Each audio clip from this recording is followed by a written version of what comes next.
Well, I've been invited to come over and talk about island sustainability, and I'm going to be splitting my presentation into three parts. I'm going to be looking first of all about how you deal with the existing built environment and how you remove excess energy that is being used by the existing building stock.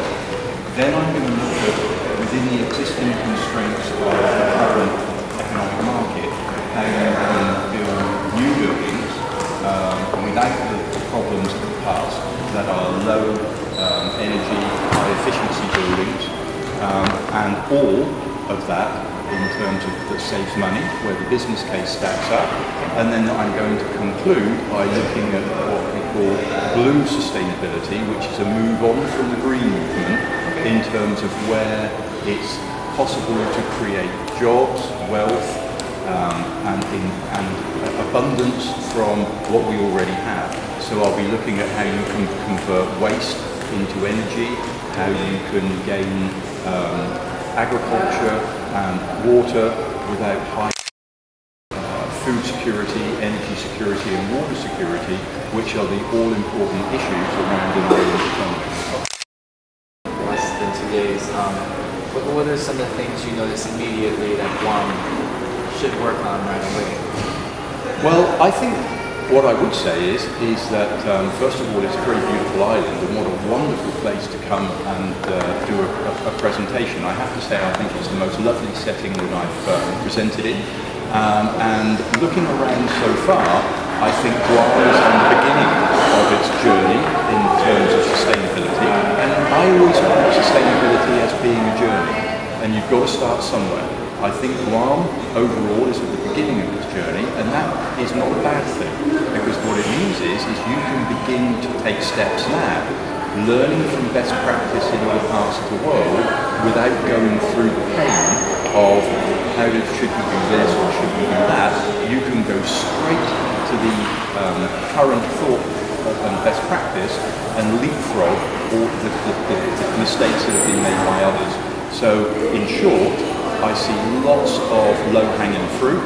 I see lots of potential for energy and cost-saving reductions, and my guess is that approximately 25 to 35% of the energy being consumed could be saved for no additional cost.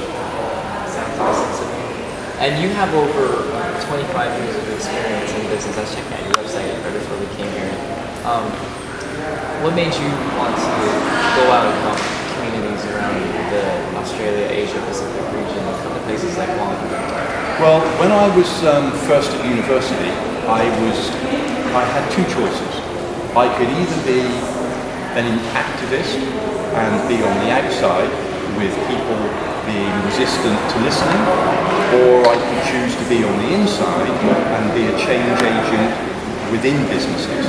So I chose to go through a process of becoming a strategic business advisor.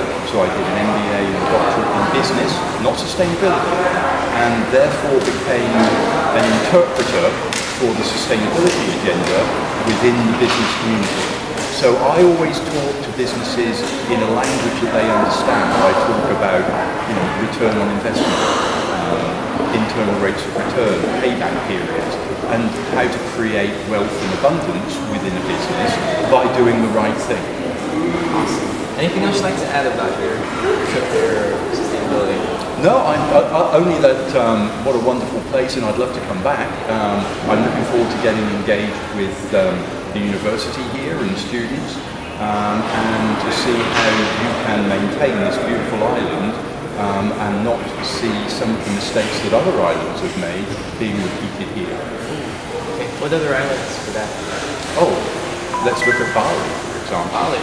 Oh, wow. A pretty similar situation, and now running out of water, significant problems with pollution, approaching the point of blackouts because of generation issues.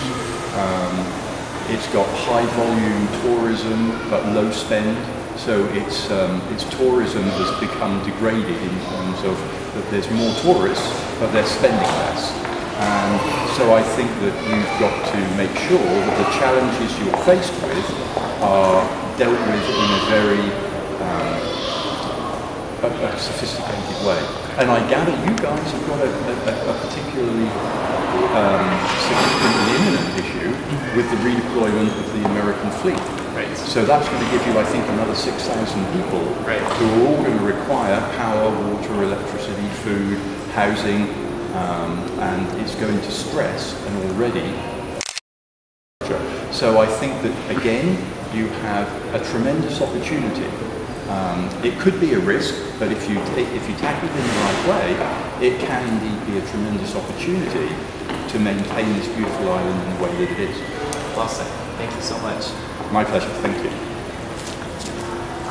Very good points. Very good points. Yes. When you brought up another island.